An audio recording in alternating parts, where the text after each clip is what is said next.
Coleus के पौधे को रीपॉट करते समय उसकी मिट्टी में ही एक ऐसी कंपोस्ट मिला दीजिए, जिससे कि इसकी पत्तियों का कलर बहुत ही निखर कर के आता है, उभर कर के आता है। बहुत ही खूबसूरत फ़ोलिएज रहता है इसका। हम जैसे कि जानते हैं कि कोलियस प्लांट में फ्लावरिंग नहीं होती है, इसकी पत्तियाँ ही बहुत ही खूबसूरत होती हैं। अपनी खूबसूरत लीव्स के लिए ही ये पौधा बहुत ही ज़्यादा पसंद किया जाता है। इसमें बहुत सारी वैरायटी आती है, जो कि आप ला कर के इस समय ऐड कर सकते हैं अपने गार्डन में। इसके साथ ही इस पौधे को बुशी बनाने के लिए भी वो कंपोस्ट बहुत ही हेल्प करता है। तो चलिए, आज मैं आपको इस पौधे की सॉइल मिक्स बनाना बताऊँगी। अगर आप नर्सरी से लेकर के आते हैं इस पौधे को, तो कैसी सॉइल मिक्स में आप इसको रीपॉट करेंगे। इसके साथ ही इस पौधे की कटिंग हम कैसे लगाएँगे और इस पौधे को ज़्यादा से ज़्यादा हम घना कैसे बना सकते हैं और इस पौधे को हम परमानेंट कैसे रख सकते हैं, जिससे कि ये सालों-साल हमारे गार्डन में बना रहेगा। इन सारे टॉपिक को आज कवर करेंगे। सबसे पहले हम पौधे की रीपॉटिंग करेंगे, जिसके लिए पॉटिंग सॉइल मिक्स हम यहाँ पे तैयार कर रहे हैं। और कटिंग से अगर पौधे को लगाना है तो भी ये सॉइल मिक्स बहुत ही बढ़िया रहेगा। एक बार इस मिट्टी में हम पौधे को लगा देंगे तो हमें बार-बार कंपोस्टिंग करने की ज़रूरत नहीं होगी। तो पॉटिंग सॉइल में गार्डन की मिट्टी ले लीजिए अपने, इसके अलावा हम इसमें सैंड मिलाएँगे ताकि मिट्टी में ड्रेनेज अच्छा रहे। इसके अलावा मैंने यहाँ पे वर्मी कंपोस्ट यूज़ किया है। तो ये तो बेसिक सॉइल हो गया, लेकिन ये जो चीज़ मैं मिला रही हूँ, ये अगर आप मिला देते हैं अपने पॉटिंग सॉइल में जिसमें हमें कोलियस को लगाना है, तो पत्तियों का कलर निखर के आता है। जी हाँ, ये मस्टर्ड केक का पाउडर है, जिसको सरसों खली पाउडर भी कहते हैं। मस्टर्ड केक फर्टिलाइज़र एक ऐसा फर्टिलाइज़र है जिसमें NPK, iron, calcium, zinc, cobalt हर तरह के माइक्रो न्यूट्रिएंट्स भी अवेलेबल होते हैं, जो पत्तियों में फोलिएज लाने के लिए बहुत ही अच्छा होता है। तो इसके अलावा मैंने इसमें फंजीसाइड मिलाया हुआ है ताकि फंगस ना लगे पौधे को। ये सॉइल मिक्स बना करके आप पौधे को रीपॉट कर दीजिए और 1 महीने बाद आप खुद ही रिजल्ट देख करके हैरान रह जाएँगे। इसके अलावा विंटर फ्लावरिंग प्लांट्स को रीपॉट करने के लिए सॉइल मिक्स बनाने की पूरी वीडियो अपलोड हो चुकी है चैनल पे, आप जाकर के चेक कर सकते हैं। उस सॉइल मिक्स में भी आप कोलियस को रीपॉट कर सकते हैं, उसमें भी ये पौधा वैसे ही वर्क करता है। तो यहाँ पे ये जो हाइब्रिड कोलियस मैं लेकर के आई थी, 2 पौधे मुझे मिले थे नर्सरी से, तो इनको मैं रिपॉट कर रही हूँ इसी सॉइल मिक्स में और 1 महीने के बाद मैं आपके साथ वीडियो शेयर ज़रूर करूँगी, अपने कोलियस को आपको दिखाऊँगी। इसके साथ ही इसको कटिंग से कैसे लगाना है, चलिए मैं आगे आपको बताती हूँ। इस पौधे को ना अगर आपको बचाना है, तो कुछ ट्रिक है जिसको आपको करते रहना पड़ेगा, जिससे ये पौधे सालों-साल आपके यहाँ बने रहते हैं।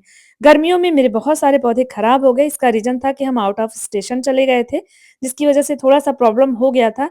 इसमें भी कई सारे पौधे बचे हुए हैं, जिनकी कटिंग मैंने लगा कर के उनको बचा लिया था। अब फिर से ये कलर ऐड किया है, तो कोशिश रहेगी कि गर्मियों में इनको बचा लिया जाए। इसके लिए आपको कुछ प्रयास करते रहना पड़ेगा। तो सबसे पहले अच्छे से रीपॉटिंग कर दीजिए। आप जिस भी पॉट में लगाएँ, उसमें होल ज़रूर होना चाहिए। इस तरह का सॉइल मिक्स बना करके और नर्सरी से लाए पौधे को अपने रीपॉट कर दीजिए और फिर उसके बाद इसको सेमी शेड में रख दीजिए पौधे को। वाटरिंग अच्छे से करना है एक बार, इसके बाद जब मिट्टी अच्छे से सूख जाए तभी हमें इसको पानी देना है। कोशिश करिएगा कि इसके रूट बॉल को डिस्टर्ब बिल्कुल ना करें इस टाइम में, नहीं तो पौधा शॉक में चला जाएगा, हो सकता है कि डेड भी हो जाए। तो इस बात का ज़रूर ध्यान रखिएगा। इसके बाद खूब अच्छे से पानी दे देना है और पौधे को सेमी शेड एरिया में शिफ्ट कर देना है। तो इस तरह से हेल्दी सॉइल मिक्स में पौधे को रिपॉट करके हम तैयार कर लेते हैं। अब बारी आती है इस पौधे की कटिंग लगाने की और इसको बुशी कैसे करना है, उस पे ध्यान देने की। जब हम पौधा लगा लेते हैं तो 15 से 20 दिनों के बाद या लगभग 1 महीने के बाद पौधे में अच्छी ग्रोथ आपको दिखेगी। तो आपको क्या करना है, चलिए बताती हूँ। देखिए, ये जैसे मैंने इस पॉट को धीरे-धीरे भरना शुरू कर दिया है। ये पौधे मेरे बच गए थे कोलियस के, जिनको आप देख सकते हैं धीरे-धीरे मैंने कितना बुशी कर लिया है। इसका जो मदर प्लांट है, जो कटिंग मैंने बचा ली थी, आप देखिए इसमें अब कुछ भी नहीं बचा है, सिर्फ़ एक ब्रांच बची है और अगर मैंने इस पे ध्यान नहीं दिया तो ये पौधा खत्म हो जाता। लेकिन जैसे ही इसकी ब्रांचेज़ लेगी सी दिखने लगती हैं, मतलब कि ऊपर की पत्तियाँ तो रहती हैं 4-5, लेकिन नीचे से पूरा ही पौधे की जो ब्रांच होती है, वो खाली हो जाती है। देखिए ये वाली भरी हुई है, क्योंकि ये 4-5 रोज़ पहले ही मैंने कटिंग लगाई थी। कोलियस की कटिंग 4 से 5 दिनों में ही सर्वाइव कर जाती है, अगर आप एक बार लगा देते हैं। ये मेरी कटिंग 3 दिन पहले लगी हुई है, ऊपर की लीव्स अच्छी हैं, जो लीव्स सूख रही हैं उनको धीरे-धीरे हटा देंगे, पौधा हमारा अच्छा हो जाएगा। तो जो मदर प्लांट है ना, वो देखिए इस तरह से लेगी हुआ है। अगर इस पौधे की कटिंग हम नहीं लगाएँगे, तो अब ये पौधा खत्म हो जाएगा।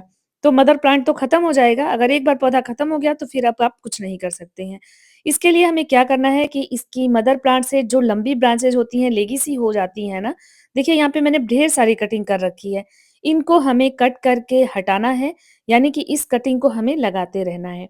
अगर आप पौधे को बुशी करना चाहते हैं, तो इस तरह से लंबी ब्रांच को आप कट करके नीचे की पत्तियों को हटा करके और उसी पॉट में आप इसकी कटिंग को लगा दीजिए। सिर्फ़ एक प्लांट से ये पौधा कभी भी बहुत ज़्यादा बुशी नहीं होता है।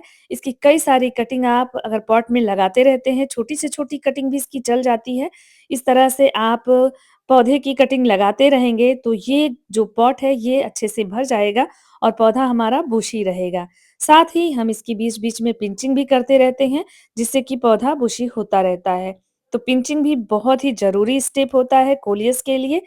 पिंचिंग, प्रूनिंग अगर आप करके इसकी कटिंग लगाते रहते हैं, तो ये पौधा सालों-साल आपके गार्डन में बना भी रहता है और पौधा घना भी हो जाता है। ये सारे काम करने के बाद आपको अब महीने में सिर्फ़ 1 बार कोई भी लिक्विड फर्टिलाइज़र जैसे ओनियन पील फर्टिलाइज़र यानी प्याज के छिलकों से बना हुआ लिक्विड फर्टिलाइज़र या बनाना पील फर्टिलाइज़र यानी कि केले के छिलकों से बना हुआ फर्टिलाइज़र महीने में अगर आप 1 बार डाल देते हैं, तो आपका कोलियस बहुत ही खूबसूरत बना रहेगा। होप ये सारी इन्फॉर्मेशन आपको अच्छी लगी होगी। कोई क्वेरी हो तो कमेंट करिएगा, मैं रिप्लाई करूँगी और इस वीडियो को लाइक कर दीजिएगा, चैनल को सब्सक्राइब कर दीजिएगा। अपने उन दोस्तों को शेयर ज़रूर करिएगा जिनको गार्डनिंग पसंद है। फिर मिलते हैं एक नए वीडियो में, तब तक के लिए थैंक यू, बाय बाय।